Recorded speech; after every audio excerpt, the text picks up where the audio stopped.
right. What's going on, Ghosts and Ghosts? It's Montavious back with the Empty Crypt, and today we do have a special guest. So if you can dive back into those nostalgic memories of Scooby-Doo, then you know exactly who's sitting right in front of us today, Mr. C.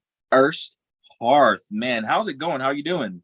Good. How you doing? Nice to be here. Thank you. Man, I'm doing well, and thank you for being here. So for people who may not know who you are or have been under the rock the last 10 years or so, man, like, can you just go ahead and let us know who you are and what you do? Yeah, I'm an actor, character actor. Most of the roles that I've done, people know the roles more than the actor because I'm either under 8 hours of makeup or uh, you just don't know everybody. That's what the thing. That's the best thing about my career is I'm that guy. So everybody knows they know me from something, but they don't know why. And so a lot of times they think I went to school with them because that's the only thing you think of when it's like, where do I know you from? I think I know you from school, but no. Scooby-Doo 2, Monsters Unleashed. I played Minor 49er, the crazy ghost that comes to life and breathes fire. And 13 Ghosts, I was one of the 13 ghosts. I played the great child. I was the big baby with the puke and the axe and his little dwarf mother on his arm. And I've been everything from zombie clown in Dead Rising Watchtower. Watchtower. Yep. Uh, I was even in Capote, the movie with Philip Seymour Hoffman. I played Lowell Lee Andrews, the first guy to die on death row before the two guys that were the killers of the movie die. So I was like their oh shit moment. Uh, Let's see, I've worked with the Muppets. I've done two Scooby-Doo movies. I did that one, and then I was also in Scooby-Doo Mystery Begins. That's with the third film. That was when they went back to high school and they changed the cast to teenagers. Mhm. And I played the dancing janitor who they thought was the villain, but I turned out to just be the red herring for the episode. I worked with the Muppets in the Muppets Wizard of Oz with Queen Latisha and oh my lord, my brain just went dead. The girl who played, everyone who's watching this is screaming it right now. Uh, it'll come to me. Sorry, I'm too self-focused right now. I'm trying to think of my own things and coming up with somebody's name on the. Um, so yeah, I've worked with the Muppets. I've worked with the Scooby-Doo twice. I've done a bunch of Air Bud movies and Space Also, Buddies and The Search for Santa Claus, Supernatural, Once Upon a Time. yeah, and one of my favorite movies that you've played in, Trick or Treat. Trick or Treat, yes, I was Anna Paquin's blind date. I was the giant baby at the party when she asks her sister, "Is he young?" And you get me going because you can't get any younger than a baby. And a Sure. film that everyone's familiar with is Are We There Yet? I worked with Ice Cube. I was the truck driver that helps Ice Cube get back to his girlfriend's kids at the end of the film. So Yeah. that was I worked with Ice Cube for 3 days, and I think our longest conversation was so. Hey, it still counts. It still counts, man. So, We sat in the truck together and worked together, but let's just say we didn't hang out between scenes. He'd get back in his car and they'd drive 30 feet to his trailer. And at that time, he was using Will Smith's trailer that he had just finished using on the Robot iRobot movie, and so it was a double decker. It was a double decker tour bus that had a studio and a sauna and 70-inch TVs, and so I think Ice Cube was working on a new album, so that had a recording studio in it as well. So he had that outside the studio. So it was funny because he'd be in there with all his guys and they're working on something, and then they go, "We need you on set," and all his guys would come out and they'd get into the black Escalade and they drive 30 feet to the front door, get all back, get out of the Escalade, and it would be funny because at the end of each take, I'd walk back to my trailer and I'd be walking past the Escalade as it's just slowly driving past me 30 feet. So that's Oh, why we didn't have any conversations, because he was always being shuttled back and forth. But yeah, so that's one of the rare occasions where I'm not covered in makeup. Like on Scooby-Doo 2 Monsters Unleashed, that was 6 hours of makeup and another 2 hours to get into my wardrobe. So that was 8 hours of the day right there before I even worked. oh man. Now, so how did you get your start? Like, I know I read, some stuff about you and all that good stuff. So, but for people who may not know, how did you get your start into, acting? Yeah, well, I was always acting the fool at home, trying to get attention and playing the silly at home. And then that just transfers to school. And when the first opportunity to do a play or a skit or something comes up, it just turned out that the school that I went to, every year they did um, a Christmas pageant, and they'd have the biggest kid in the school play Santa Claus. And even though I was in kindergarten and the school went up to grade 5, I was the biggest kid in the school. So even though most of the people in the pageant were like grade 4 and grade 5, Santa Claus, who was in the play, was me, and I was in kindergarten. So that, technically, you can say that was my first start. That was my first play. And then I did plays all through school. And then uh, did some community theater, some improv, and then me and a friend, we used to go to the old age homes and we do some skits and perform, do some improv and stuff for all the people there, because they got nothing, nobody's visiting them or anything. So Yeah. we go there and try and make them laugh for a half hour or an hour or so. So all that kind of stuff led into me moving out to Vancouver in British Columbia. And I just moved out here one day because a friend of mine, we were sitting at a donut shop back in Ontario, and he said, "What do you want to do today?" And I said, "I don't know." He says, "You want to go to Vancouver?" I said, "Okay." So we jumped on a bus, a Greyhound bus, and 4 days later we were in Vancouver. And it was like, okay, I'm here now. I'm 19 years old. What am I doing? I'm on the other side of Canada. And I started working in a nightclub. And one night, these two women approached me and they said, "Excuse me, are you in the film industry?" I didn't even really know what that meant. And what's a film industry? Do they make movies here? I don't know. I'm working in a bar. I said, "I used to do plays and drama in school." She says, "Well, you got a face. I think we could do something with your face." And they gave me a card and they said, "Why don't you call us and we'll see what we can do with you." And they walked away and I thought, "Oh, a bunch of chicks just trying to pick me up, whatever." I put the card in my pocket, moved on, never thought about it. Got home, threw the card on my desk. Couple weeks later, I'm cleaning up my desk and I come across this card and I'm reading at it, and it says they're talent agents and they're listing who they are and everything. And I thought, wow, maybe this was for real. I don't know. I'll give them a call. Within 2 days, I was shooting my first commercial, and I thought I was a friggin' movie star. I was on the back of buses. I was on bus shelters. I was like, friggin' my face was everywhere. And I thought, oh my God, why didn't I call them sooner? I could have been a millionaire by now. And and that was because I was starring in a commercial. Well, I quickly realized that the next three things I was doing extra work and having to find my way to work and get to work. And then I took a cab to this one set. I was making $5 an hour. It was for a CBS show called Broken Badges back in 1990. And I didn't know where they wanted me to go. I found it this was, before the internet. So you call a cab and you go, "I need to go to this city." And they go, "Okay, it's going to cost you about this much." So I took the cab to where I was supposed to go to be an extra. And by the end of the day, it turned out I made $5 less than it cost me to take the cab there. And I didn't have no money to go back home. So thankfully, one of the extras gave me a ride back home. But that's when I realized that I don't want to be an extra. I need to be featured. I need to be on camera, because I had that stardom of that commercial I did, the very first thing I did in 1990. And I realized I want more of that. I don't want to be an extra sitting in the background somewhere. I'm too big to be background. So uh, I just I just ended up not doing any more extra work, just moving forward, getting parts, bigger parts. I've got big parts in small films and small parts in big films and everything in between. Mhm. And it's been now 33 years, all because those women gave me a card at the bar I was working at.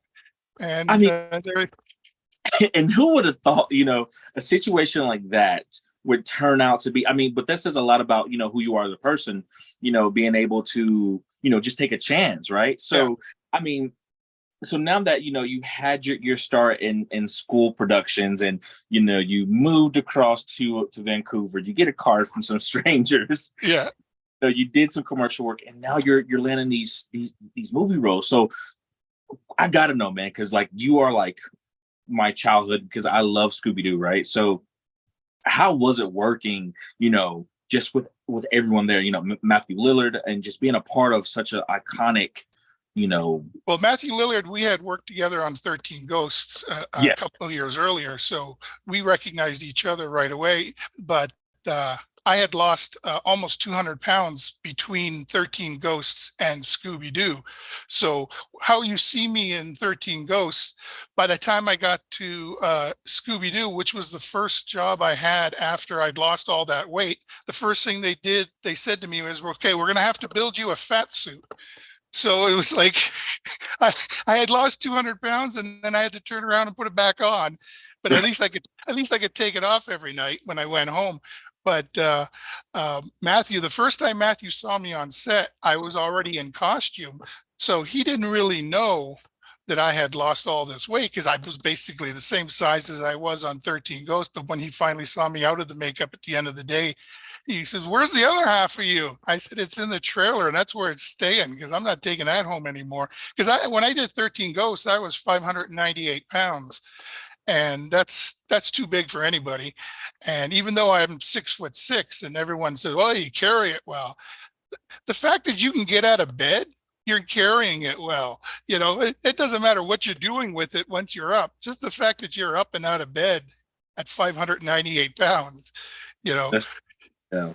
people, and that's what always got me when people would call me big after I'd lost 200 pounds, and people would go, "Man, you're huge. Hey, you got no idea. I'm huge. Here, let me show you this movie if you want to see huge." But when I worked on Scooby-Doo, it was amazing. First of all, the process. I worked on that film from my first day in meetings to my last day on second unit was 7 months. So I was involved for the entire stretch of that thing, because I was already involved like probably a couple months before we went to picture, because they were still designing the monsters. They hadn't figured out which monsters they were going to. The original script had like all the ghosts that you see in the museum at the beginning of the movie. When we originally started, those were all going to be realized, and we had actors who were already hired to play all. Like there was Chickenstein, and there was the Ghost Clown, and there was Captain Cutler's Ghost, there was the Redbeard's Ghost. There was all of these that were actors that were hired to play them. So we went through all these different makeup tests and camera tests and trying to figure out. And I think what was happening was. My interpretation of it was that they wanted to reduce the amount of practical effects and do visual effects, because visual effects they can do. It's like they don't even have to design. They don't even have to know what monster they're going to have right now. They can just have us react to something, and they can figure out later what the monsters are going to be, rather than committing to something right now and then putting these actors through 3 months of wearing something, and then you get to the end of it and you go, "Well, we didn't really want that monster." Well, you're stuck with it now because you just filmed everything. But at visual effects, you just got to fake everybody running around going, "Ah!" and then add it later. You can have all your meetings from now until later and decide what kind of monster you want. So all of those real people that were going to play all these monsters with real makeup and everything, so you ended up with the tar monster and the cotton candy globe and the electricity one, all these ghosts that they created later. So that was a huge process. That was like a month right there, deciding. I've got a stack of different version scripts at home. So by the time I got to set, I was already deep into this. Yeah. And it was like, for example, the Redbeard's ghost was the ghost that breathed fire. And then when they got rid of the Redbeard's ghost, they're like, "Well, we like that gag where he breathes fire." And they're like, "Well, just give it to Minor 49er then." There was no point for me to be breathing fire. What's Minor 49er got to do with fire? I'm a minor. but it looked cool. So they had to give it to somebody. So they gave it to me. So it was like, you can get rid of all the ghosts you want. As long as you give me all their gags and their screen time, that's fine with me. So And it worked very well, it man. worked. And then at the end of the show, they told me that I was going to have a part of the trading card series. And so I got my own trading card. I had to go into the agency and they present me with 1,000 cards. And I'll tell you, you don't know how big a number like 1,000 is until you have to sign something 1,000 times. I was there all afternoon signing trading cards. And that's why it's funny when I go on eBay, for example, and I look up those trading cards that I signed. I can tell where in the 3 and 4 hours of signing the cards this card is from just by how I signed my name. Because on some of the cards, it's directly in the center and it's really nice and clean and everything. And then, but halfway through the process, they're starting to get a little sloppier. Some of them are really big, some of them are small, some are not. And by the end of the thing, I had to keep stopping myself and remembering, okay, wait, how do I sign my name? Because I was doing this so many times, I started just writing my wife's name, Leah, instead of signing my name. I was like, wait a second, it's starting to look like my wife's name here. Okay, take a break. And so there's some where I'm getting bored and I've signed some up in this corner, down in this corner, over in this corner, over in that corner. So it's my own little game. I go on eBay and just look up the minor 49er trading card signature series just to see where I signed it, how I signed it. And that's my own little game. Nobody knows about that. Oh, I guess everybody knows about that now. Who's watching? You know, if your trading card is like high left or high right, you know he. And that's the end of the day card. I think you guys had trading cards. What are those even going for in value right now? I think my card goes for, I don't know, $1.40. You said 1,040? $1.40. Oh, really? I thought that'd be worth so much more, man. No, because what happens is they make so many of these things. Mm-hmm. You know, I mean, there's just the autograph cards. There's 1,000 of them, and I doubt there's 1,000 people that are desperately wanting a minor 49er signature card. So I guess when you have 2,000 people wanting a card, the price will go up a little more.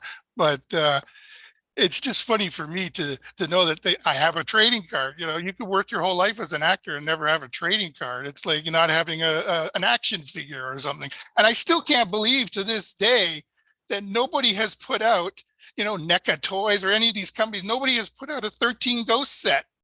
What are they thinking? And I'm so glad you brought that up. So, because that I feel like is an underrated quote classic, man. Like 13, I remember watching that as a child, and I was terrified. Like I was so terrified, man. So just walk me through, like, what was the audition process like? And, you know, how did you feel to land a role like that? Well, yeah, that one was a little strange because once again, just like with the Scooby-Doo 2 Monsters Unleashed, these things are a completely different film when you first get involved to when I first auditioned, the character I think was a couch potato, and he was in his boxers and his beater, and he's sitting on a couch and he's got rats coming in and out of his eyes and in and out of his shirt, and he's basically some guy who basically killed himself to death sitting in front of his TV, eating, drinking, and basically died there, and that's who he is as a ghost. So it started with that. So when I went into audition, that was what I had in my mind. And so the audition was, okay, stand on this mark, look at this camera, and okay, just look, just be dead. Now be scared. Now make us scared. And so it was like an audition of me just going,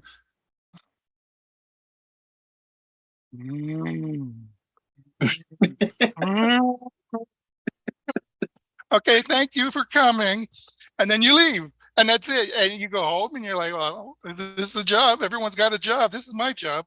And so then they call me and they tell me I got the part. And then I go in, and now the part is not a couch potato with rats coming in and out of his eye socket. He's now a former my mother, who at this point is not a mother, she's a dominatrix, and she's strapped to the side of me, and she's hanging off the side of me, and I'm like her victim slash John slash whatever, her